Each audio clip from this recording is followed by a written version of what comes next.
हर दिन आपको मार्केट एक सा देखने को नहीं मिल सकता। देखिए अनसर्टेनिटी मार्केट में बहुत ज्यादा रहती है, तो मार्केट में कभी भी सेम चीजें यहाँ पर नहीं होती। आज अगर देखेंगे तो सेंसेक्स आपको यहाँ पर 1000 पॉइंट मोमेंटम करता हुआ दिखा, बैंक निफ्टी ने भी अच्छा मोमेंटम दिया, निफ्टी ने भी अच्छा मोमेंटम दिया, लेकिन मैं ब्रेक इवन में रहा। आज मैंने कोई खास ट्रेड यहाँ पर मैं नहीं कैप्चर कर पाया। उसके पीछे का लॉजिक यहाँ पर डिस्कस करते हैं। मैंने एनालाइज किया कि कहाँ मुझसे गलती हुई, कहाँ पर हम ट्रेड पकड़ सकते थे, या फिर मेरे हिसाब जब मैं मार्केट में ट्रेड कर रहा था तो उस समय मार्केट ही ऐसा था। देखिए सबसे पहले हमें कुछ साइकोलॉजिकल पॉइंट यहाँ पर समझने होंगे। एक ट्रेड मैंने निफ्टी में लिया जिसमें मैंने 20 पॉइंट पे क्लोज किया, एक ट्रेड मैंने दो ट्रेड मैंने यहाँ बैंक निफ्टी में लिए थे। बहुत ज्यादा ट्रेड मैंने नहीं लिया यहाँ पर, क्योंकि ना कभी कभी क्या होता है कि ओवर एनालिसिस करना हमें भारी पड़ जाता है। ओवर एनालिसिस यहाँ पर हमें नहीं करनी चाहिए। ओवर एनालिसिस का मतलब बहुत ज्यादा हम ड्रॉइंग चार्ट पे नहीं करनी चाहिए, बहुत ज्यादा लाइनें ड्रॉ नहीं, सिर्फ आप सपोर्ट रेजिस्टेंस ट्रेंड लाइन के बाद यहाँ पे ट्रेड कर सकते हैं। हालांकि मैंने आज ओवर एनालिसिस तो नहीं करी थी, बस सिर्फ ये मोमेंटम मैंने मिस करा और उसके बाद मार्केट में कुछ खास मोमेंटम आया नहीं। जैसा भी मोमेंटम आया मैंने पकड़ने की कोशिश करी। अभी मैं दिखाता हूँ अपने ट्रेड के लॉजिक क्या थे और अपने ट्रेड मैंने कितने पॉइंट्स पकड़े, ये भी वहां पर आपको सारी चीजें पता चलने वाली है। सबसे पहले एक बात आपको समझने वाली है। देखिए आज भी कई सारे लोगों के मैसेज आए थे कि मार्केट में क्विक पैसा नहीं बन पा रहा है, या मैं बहुत समय से हूं मेरा पैसा नहीं बन पा रहा। सबसे पहले जो स्टॉक मार्केट होता है और खासकर इसमें ऑप्शन ट्रेड जब हम करते हैं, तो ये क्विक पैसा बनाने वाली मशीन नहीं है मेरे दोस्त। इसमें आपको पैसा धीरे धीरे ही बनाना है। यानी अगर क्विक पैसा आज बन भी जाएगा तो कल का क्या, व्हाट नेक्स्ट? कल के दिन आप सारा पैसा गवा दोगे, सारा पैसा आप लूज कर दोगे कल को। इसलिए लंबे समय में अगर ज्यादा पैसा बनाना है तो ही आपको इसमें मार्केट में टिके रहना पड़ेगा। तो हमेशा इस बात को याद रखो कि क्विक पैसा बनाने की, क्विक मनी यहां पर नहीं बनता है। अगर आप स्टॉक मार्केट में क्विक पैसा बनाने के लिए आए हैं तो फिर आप ऑप्शन ट्रेड खासकर छोड़ सकते हैं, क्योंकि फिर ये लुटिया भी डुबो सकता है यहाँ पर। और बहुत ज्यादा आपको एनालिसिस नहीं करनी, ये बात मैंने बता दी है। सिर्फ चार्ट में कुछ कुछ पॉइंट्स पर ही आपको सपोर्ट रेजिस्टेंस जो मतलब मेजर हो वो आप देख सकते हैं। आप दो तीन टैब खोल के रखिए, एक टैब में आप हायर टाइम फ्रेम खोल के रखिए और दूसरे टैब में आप लोअर टाइम फ्रेम खोल के रखिए। बीच बीच में आप टैब को यहाँ पर चेंज करके देख सकते हैं, हाई टाइम फ्रेम में क्या चल रहा है, लोअर टाइम फ्रेम में क्या चल रहा है यहाँ पर। और दूसरी बात, मार्केट में ओवर एनालिसिस नहीं करनी। आज कुछ लोगों ने मुझे चार्ट यहाँ पर भेजे हुए थे जब ये मोमेंटम का, ठीक है आपने मोमेंटम पकड़ा, आज मोमेंटम पकड़ लिया, बहुत अच्छी बात है। मैं चाहता हूं हमेशा ही ऐसी मोमेंटम हो। कल अगर सारा पैसा आपने गवा दिया तो क्या ही फायदा, बताइए। जब मार्केट में ये मोमेंटम आ रहा था तो एक मुझे बहुत ज्यादा मतलब समझ में नहीं आ पा रहा था करना क्या है। मार्केट में हायर हाई बनाते रह रहा था यहाँ पर। तो मैं वैसे ब्रेकआउट ट्रेड बहुत कम करता हूँ, इसलिए मैं ये मोमेंटम छोड़ दिया। मैंने कहा पूरा दिन पड़ा यहाँ पर, पूरा दिन तो पड़ा था, लेकिन मार्केट ने उसके बाद कुछ खास मोमेंटम यहाँ पर हमें दिया नहीं है। रिस्क पर डे आपका फिक्स होना चाहिए। देखिए मैंने 3 ट्रेड आज के दिन में लिए हुए हैं, 2 ट्रेड बैंक निफ्टी अभी दिखाता हूं मैं, 1 ट्रेड निफ्टी में। तो रिस्क पर डे अगर आपके तीनों एसएल पे हो जाते हैं ना, तो इतना पैसा आपके पास होना चाहिए कि अगले 20 दिन तक आप यहाँ पर फिर से ट्रेड कर सकते हैं। 20 ट्रेडिंग सेशन के लिए आपके यहाँ पर पैसा होना चाहिए।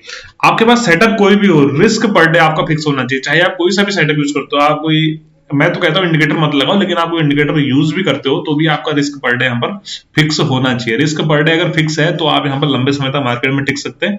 और प्रॉफिटेबल या सक्सेसफुल बनने का एक ही तरीका है कि मार्केट में लंबे समय तक टिके रहना। हर दिन बाजार सेम नहीं होगा। देखिए कल मार्केट में गैप डाउन खुला, ऊपर गया, पूरे दिन रेंज में रहा। आज मार्केट ऑलमोस्ट फ्लैट खुला, ऊपर गया, पूरे दिन रेंज में रहा। तो हर दिन मार्केट ऐसा नहीं होता है, दिन पर दिन मार्केट चेंज होते रहता है। तो इसलिए आपको ऐसा नहीं समझना है कि जो स्ट्रेटेजी कल काम करी थी वही स्ट्रेटेजी आज भी, मतलब फॉर्मूला की तरह रटना यहाँ पर नहीं है आपको। दूसरी बात है, कुछ लोग कह रहे थे कि 20,000 से क्या हम ट्रेडिंग शुरू कर सकते हैं, 10,000 से क्या हम ट्रेडिंग शुरू कर सकते हैं। देखिए मैं वीडियो में इसलिए जवाब देता हूं क्योंकि अगर 1 to 1 आपको मैं आंसर करता हूं मैं, लेकिन वो सिर्फ आपको पता है। अगर ये सवाल 5 लोगों का है और जो लोग नहीं पूछ रहे हैं, तो वीडियो के माध्यम से उन्हें भी जानकारी मिल जाएगी। इसलिए आप अपने सवाल छोड़ दिया करिए और शाम को एनालिसिस देखा करिए, तो उसमें आपको सारे जवाब में देने की कोशिश करूंगा। 20,000 से 10,000 से 50,000 से ट्रेडिंग शुरू कर, बिल्कुल शुरू कर सकते हैं सर, लेकिन आप ऑप्शन में करें, इंडियन स्टॉक मार्केट में करें, या फिर आप फॉरेक्स में करें। आप 20,000 50,000 1 लाख से शुरू कर सकते हैं, लेकिन ये मत समझिए कि इससे आप पैसा बना सकते हैं, घर चला सकते हैं, अपनी ईएमआई दे सकते हैं या शौक पूरा कर सकते हैं। 20,000 10,000 50,000 से आप सिर्फ सीख सकते हैं। अगर आपको सीखना है तो आपको इतना ही कैपिटल चाहिए, इससे ज्यादा कैपिटल की आपको आवश्यकता नहीं है। अगर आप मेरी वीडियो देख रहे हैं, डेफिनेटली आप अभी लर्निंग फेज में है, आपको यहाँ पर सीखने की प्रक्रिया अभी चालू रखनी है। और इसी कैपिटल से आप ये सोचिए कि अगर आप 50,000 लेट से आप 30,000 रुपए लेके आ रहे हैं, तो ये कितने समय तक चला सकता है। अगर आपने 1.5 ईयर तक चला दिया, 2 साल तक चला दिया, तो वेल एंड गुड। इसका मतलब है सही रास्ते पर यहाँ पर होने वाला है। देखिए जो मैं पॉइंट्स बता रहा हूँ, इन पॉइंट्स को आप नोट कर सकते हैं। ये पॉइंट बहुत काम आने वाले हैं आपके। अभी आपको लग रहे होंगे नॉर्मल पॉइंट है, लेकिन जब आप नोट करके लिख के इसे 1 महीने बाद देखेंगे ना, तो ये सारी चीजें आपको समझ में आएंगी। जनरल जरूर मेंटेन करिए। पहले अपने आप को प्रूफ करो, आप 10,000 20,000 50,000 से अपने आप को प्रूफ करो, उसके बाद आप यहाँ पर बड़ा कैपिटल लेके आइए। जब आपको लग रहा है कि आपने 20,000 का यहाँ पर आपने 1.5 साल तक चला दिया है, या 20,000 का आपने यहाँ पर 50,000 बना दिया है और आप पिछले 1 साल से इसी कैपिटल से ट्रेड कर रहे हैं, तो फिर आप यहाँ पर कैपिटल डिप्लॉय कर सकते हैं, तो फिर आप यहाँ पर कैपिटल एड ऑन कर सकते हैं, ठीक है ना। उससे पहले आपको कैपिटल यहाँ पर लाने की जरूरत नहीं है। अगर जिस दिन प्रॉफिट हो जाता है तो हवा में नहीं उड़ना है। आज कुछ लोग बहुत खुश थे, मैं भी तुम्हारे साथ खुश हूं और मैं चाहता हूं हमेशा प्रॉफिट करो, लेकिन ऐसे फेजेस बहुत कम आते हैं मार्केट में, और मार्केट अधिकतर ऐसा देखने को मिलता है। इस मार्केट में अगर आपने टैकल करना सीख लिया तो फिर आप लंबी रेस के घोड़े यहाँ पर कहलाएंगे, लंबी रेस के घोड़े यहाँ पर बन सकते हैं। मार्केट में सफल होने का एकमात्र तरीका है कि लंबी रेस का घोड़ा बनना, आपको मार्केट में टिके रहना है। हमेशा इस बात पर फोकस करें कैपिटल वाइप आउट ना हो। लॉस प्रॉफिट बड़ा छोटा चलता रहेगा, कैपिटल वाइप आउट आपका नहीं होना चाहिए। अगर लॉस कंट्रोल में आ गया तो आप सही रास्ते पे हैं। आप रातों रात यहाँ पर अमीर बनने के लिए नहीं आए हैं, आपको यहाँ पर एक प्रोसेस फॉलो करनी है। हर वीडियो में मेरा यही आपसे संदेश रहता है। जो भी मैं बता रहा हूँ मैंने बैक टेस्ट किया है, मैं खाली हवा में नहीं बता रहा हूँ, इसलिए इन बातों को अगर आप हवा में ले रहे हैं तो फिर आप यहाँ पर गलत कर रहे हैं। तो झटपट से एनालिसिस करते हैं कि मार्केट में क्या हुआ था आज के दिन में। देखिए, मार्केट ऑलमोस्ट फ्लैट ओपन होता है। फ्लैट ओपन होने के बाद हमें यहाँ पर अपसाइड का मोमेंटम बनता हुआ दिखता है। मैंने 30 मिनट का टाइम फ्रेम लगा के मैं आपको दिखाने के लिए भी लगा रहा हूँ कि किस तरह से आप टैब ओपन करिए। देखिए, मार्केट ओपन हुआ, सीधे ऊपर चला गया, उसके बाद रेंज में। मार्केट ओपन हुआ, सीधे ऊपर गया, उसके बाद रेंज में। ओपन होने के बाद ऊपर गया, फिर रेंज में। निफ्टी और सेंसेक्स में देखिए ना, अगर आपका एक ट्रेड यहाँ पर खराब हो जाता है तो फिर आप यहाँ पर चूक जाते हैं। ऐसा मैं क्यों कह रहा हूँ? देखिए, मार्केट में देखिए बैंक निफ्टी आज थोड़ा सा वीक दिख रहा था मुझे। अगर आप देखेंगे बैंक निफ्टी में, बैंक निफ्टी ऊपर गया, कल भी मुझे वीक दिख रहा था, ऊपर गया, ऊपर जाने के बाद मार्केट नीचे आया, नीचे जाने के बाद अपने आप को इस हाई को निकाल नहीं पा रहा है कल की तरह। लेकिन निफ्टी ऊपर गया, थोड़ा सा होल्ड किया, फिर ऊपर चले गया, फिर मार्केट लास्ट में रेंज रहा। सेंसेक्स भी ऊपर गया, होल्ड किया, फिर ऊपर चला गया। देखिए, कभी भी ना अगर हम सेलिंग सिनेरियो में हो तो एकदम से बाइंग का बायस नहीं आता है, मुझे तो खासकर नहीं आता है ना। हम सेलिंग सिनेरियो में थे, अभी पिछले 2 दिन से मेरे साथ ऐसा हो रहा है, तो नेक्स्ट टाइम अब मेरा बायस यहाँ पर बदल जाएगा। वैसे मैं ऐसा करता नहीं हूँ कि जो चीज सोच के आया है वही चीज मार्केट में करता हूँ। मैं आपको बैंक निफ्टी दिखाता हूँ मैंने क्या ट्रेड लिया। देखिए, बैंक निफ्टी का मैं 1 मिनट का चार्ट लगाता हूँ, 5 मिनट का चार्ट लगा। मार्केट देखिए ओपन होने के बाद ये मोमेंटम में मुझे बिल्कुल भी नहीं आ रहा था, मतलब कॉन्फिडेंस नहीं आ रहा था कि मुझे करना क्या है। मार्केट ने हाई निकाला, ऐसी उम्मीद नहीं थी कि मार्केट ऊपर चला जाएगा। ऊपर गया, उसके बाद देखिए एक टॉप लगाया मार्केट, टॉप लगाने के बाद नीचे आया। नीचे आने के बाद जब मार्केट दोबारा यहाँ पर एम पैटर्न ब्रेक करता है तो मैंने यहाँ पर एक ट्रेड लिया हुआ था। इसका बल्कि ट्रेड मैंने पी का भी हटाया भी नहीं है, मैं आपको दिखा देता हूँ। ये देखिए मैंने कहीं लिया हुआ था यहाँ पर, राइट। जब मार्केट वो एम पैटर्न ब्रेक कर रहा था तो मैंने यहाँ 600 के आसपास, 610 के आसपास मैंने पी लिया हुआ था। 580 का हमारा स्टॉप लॉस था। मार्केट ने 630 तक गया, यानी 20-25 पॉइंट मार्केट ने दिया, काफी देर तक मार्केट ऊपर रहा, लेकिन मैं एग्जिट नहीं हुआ। आपको पता है ना, या टारगेट या स्टॉप लॉस। अगर आपकी एनालिसिस सही है तो आपको टारगेट मिलेगा, नहीं है आप गलत साबित हो गए तो आप ऐसे ले लीजिए यहाँ पर। लेकिन ऐसे लेने से डरना नहीं है, क्योंकि क्वांटिटी साइज अगर आपकी मैनेजमेंट है तो ऐसे लेने से आप डरेंगे नहीं। इसमें हमारे एसएल आप देख लीजिए कितने, 11 बजे से 11:40 के लगभग हमारे स्टॉप लॉस हुआ। 40 मिनट तक इस ट्रेड में बने रहे। कई बार मौके दिए मार्केट ने कि कॉस्ट टू कॉस्ट एग्जिट होने के, थोड़ा प्रॉफिट में, लेकिन नहीं। अगर आपने आज इस चीज से, डर से, गलती से आप जल्दी एग्जिट हो गए तो हमेशा के लिए आदत आपकी बन जाएगी। इसलिए जो डिसिप्लिन आपका है, हाँ बहुत ज्यादा सिनेरियो अगर आपको अपने अपोजिट दिख रहा है तो आप एग्जिट हो सकते हैं, मैं ऐसा नहीं कह रहा हूं, लेकिन प्रोसेस फॉलो करनी है ना आपको। अभी नियम बना रहे हैं आप, पैसा कमाने के लिए थोड़ी ट्रेड कर रहे हैं, आप नियम बना रहे हैं, आप प्रोसेस फॉलो करने के लिए ट्रेड यहाँ पर कर रहे हैं। मार्केट हमारे स्टॉप लॉस यहाँ पर ले जाता है, मैंने बुक नहीं किया था, ठीक है।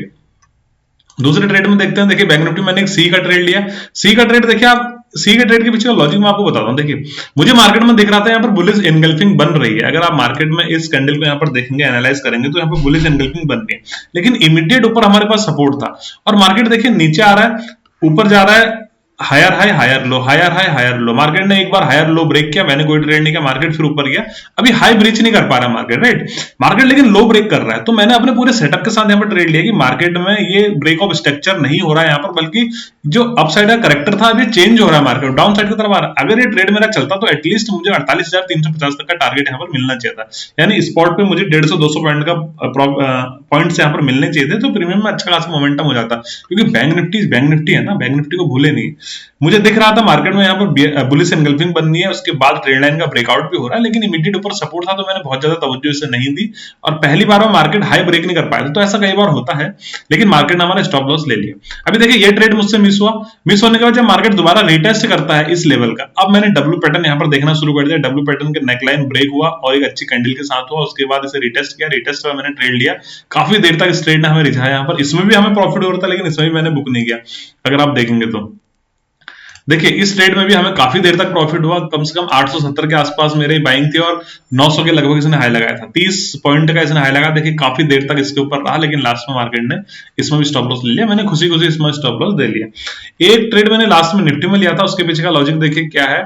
निफ्टी में मार्केट में सेम चीज थी, मैंने हटाया नहीं। हाँ पहले हम यहाँ पर लॉजिक समझ लेते हैं, उसके बाद मैं आपको ऑप्शन का चार्ट दिखाता हूँ। निफ्टी में क्या था देखिए, हायर हाई हायर लो बनाते हुए मार्केट ऊपर जा रहा है, हायर हाई हायर लो बनाते हुए मार्केट ऊपर जा रहा है। अभी यहाँ पर क्या कर रहा है देखिए, अपने जो प्रीवियस ट्रेंड है इसे मार्केट इस करेक्टर को ब्रेक कर रहा है डाउन साइड की तरफ, डाउन साइड की तरफ आया, रिटेस्ट करा, रिटेस्ट में मैंने पी का ट्रेड लिया, इसमें हमें 60 से और 85 का लगभग इसमें प्रॉफिट, इसमें थोड़ा लॉट साइज ज्यादा होता है तो इसने लगभग लगभग लॉस रिकवर कर दिया था, 60 से 85 का इसने हाई लगाया, लेकिन पूरा मतलब टारगेट से बहुत ज्यादा तो दूर नहीं था, थोड़ा सा ही हमें टारगेट यहाँ पर मिलना बाकी था, मार्केट में टारगेट लगाया तो मैंने इसमें एग्जिट किया। एक ट्रेड मेरा प्रॉफिट में रहा, पूरी तरह से मैं ग्रीन में तो नहीं हूं आज के दिन में, लेकिन ये मोमेंटम मैंने मिस कर दिया। अब इसका मुझे ना अफसोस नहीं करना है, अगर यही चीजें याद करके मैं कल को ट्रेड करता हूं तो मैं कल भी अच्छे से ट्रेड नहीं कर पाऊंगा। मैं सिर्फ अपना एग्जांपल देके आपको बताना चाह रहा हूं कि आपको फ्यूचर के बारे में नहीं सोचना है, पास्ट के बारे में नहीं सोचना है, डिस्ट्रैक्ट करने वाली चीजों के बारे में नहीं सोचना है। कोई भी चीज डिस्ट्रैक्ट आपको करती है तो उसे आप हटा दीजिए सामने से, राइट। देखिए आज बहुत अच्छा अच्छा प्रॉफिट करा होगा लोगों ने, बहुत अच्छा मोमेंटम हुआ, लेकिन मैं यहाँ पर एक माइनर सा रेड में क्लोज कर रहा हूं, बस उसके कारण मैंने बता दिया है कि ये तीनों ट्रेड मैंने आज के दिन में लिए थे। अब ऐसा क्यों हुआ मेरे साथ, देखिए ऐसा नहीं कि मैं अपने आप को कम आंकने लग जाऊंगा या फिर यार मैं ट्रेडिंग कल तक मेरा तुक्का चल रहा था, जैसे कुछ लोग मुझे टेलीग्राम पे पूछ रहे थे कि सर 5 दिनों से मैं प्रॉफिट में हूं, कहीं ऐसा तो नहीं तुक्का, ऐसा नहीं है सर। अगर आप इतने दिनों से प्रॉफिट में हैं, एसएल होता है तो एसएल खुशी खुशी ले ली। देखिए अगर मार्केट का ग्राफ इस तरह से चल रहा है तो आप कैसे उम्मीद कर सकते हैं आपका ग्राफ ऐसे चलेगा, आपका जो पीएनएल ग्राफ ऐसे चलेगा, आपका भी तो कभी प्रॉफिट होगा थोड़ा लॉस होगा, प्रॉफिट होगा लॉस। लेकिन ये जो एसएल वाला फेस है ये आपका हाथ में कंट्रोल में रहना चाहिए, जो प्रॉफिट वाला है इससे आप अनकंट्रोल रहने दीजिए। प्रॉफिट आप एक्सट्रीम लीजिए, लेकिन स्टॉप लॉस आपका डिफाइन यहाँ पर होना चाहिए। तो मार्केट में जब जब एसएल हुआ मैंने एसएल लिया, और ऐसे ऐसे भी नहीं कि मैंने इलॉजिकल ट्रेड ले ली थी कि मार्केट यहाँ से मुझे गिरता हुआ दिख रहा, नहीं ऐसा नहीं, मैंने पूरी कहानी बनाई जैसे मैं रोज बनाता हूँ। ये मोमेंटम मैं नहीं कैप्चर कर पाया क्योंकि मैं उस समय बैंक निफ्टी में नेगेटिव ट्रेड में था, राइट। बैंक निफ्टी आज मुझे वीक दिख रहा था कल की तरह, इसलिए मैंने बैंक निफ्टी में लॉजिक के हिसाब से आज भी वहां पर नेगेटिव ट्रेड लिए हुए थे। तो दोस्तों लॉजिक इतने सारे हैं कि आपको हर ट्रेड के पीछे कम से कम 4 या 5 कहानियां यहां पर होनी चाहिए। जितनी ज्यादा कहानियां बनाएंगे उतना लॉजिकल ट्रेड आपका रहने वाला है, उतना ज्यादा आप जल्दी साइकोलॉजी को मेंटेन कर पाएंगे। तो लॉजिक से ज्यादा साइकोलॉजी पर ध्यान दीजिए। वीडियो अगर पसंद आई तो वीडियो को लाइक करिए, शेयर करिए, चैनल को सब्सक्राइब करिए। इसी तरह की ट्रेडिंग सीखने के लिए मेरे टेलीग्राम चैनल से जुड़ सकते हैं जो कि फ्री ऑफ कॉस्ट है जुड़ना। मुझे कमेंट करके जरूर बताइए कि आज के दिन में आप प्रॉफिट में या लॉस में, और क्या क्या आपने यहाँ पर गलतियां की, क्या क्या आपने अच्छे काम किए आज के दिन में। जय हिंद दोस्तों।